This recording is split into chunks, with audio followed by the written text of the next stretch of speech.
Hello welcome to 90s రుచులు. ఈరోజు మనం చేయబోతున్నాం ఆహా అనిపించే బీరకాయ పప్పు. ఎలా ఉంటుందో చూద్దాం రండి.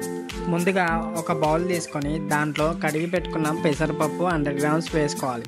వేసుకున్న తర్వాతకి ఒక గ్లాస్ వాటర్ పోసుకొని దాంట్లోకి ముందుగా కట్ చేసి పెట్టుకున్న బీరకాయ ముక్కలు, పచ్చిమిర్చి ముక్కలు, టమాటో ముక్కలు,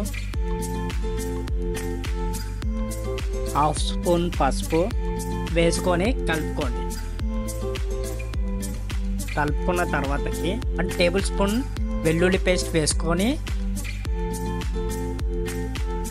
మూత పెట్టుకొని ఉడికించుకోవాలి. ఉడికిన తర్వాతకి ఒక చిన్న కడాయి తీసుకొని దాంట్లో 1 కప్పు ఆయిల్ వేసుకొని అది కొద్దిగా మసలాక దాంట్లో జీలకర్రవాలు,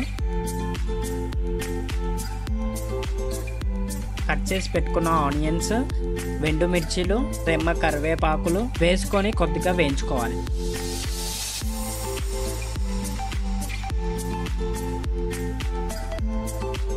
కొద్దిగా వేగాక పక్కన ఉడికిన బీరకాయ పప్పులో వేసుకోవాలి. వేసుకున్నాక కలుపుకొని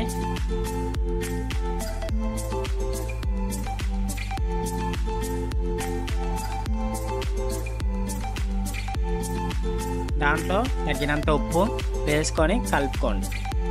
మీడియం ఫ్లేమ్లో క్యాప్ పెట్టుకొని ఒక 5 minutes మసలించుకోండి. మసలించుకున్నాక రుచికరమైన బీరకాయ పప్పు రెడీ.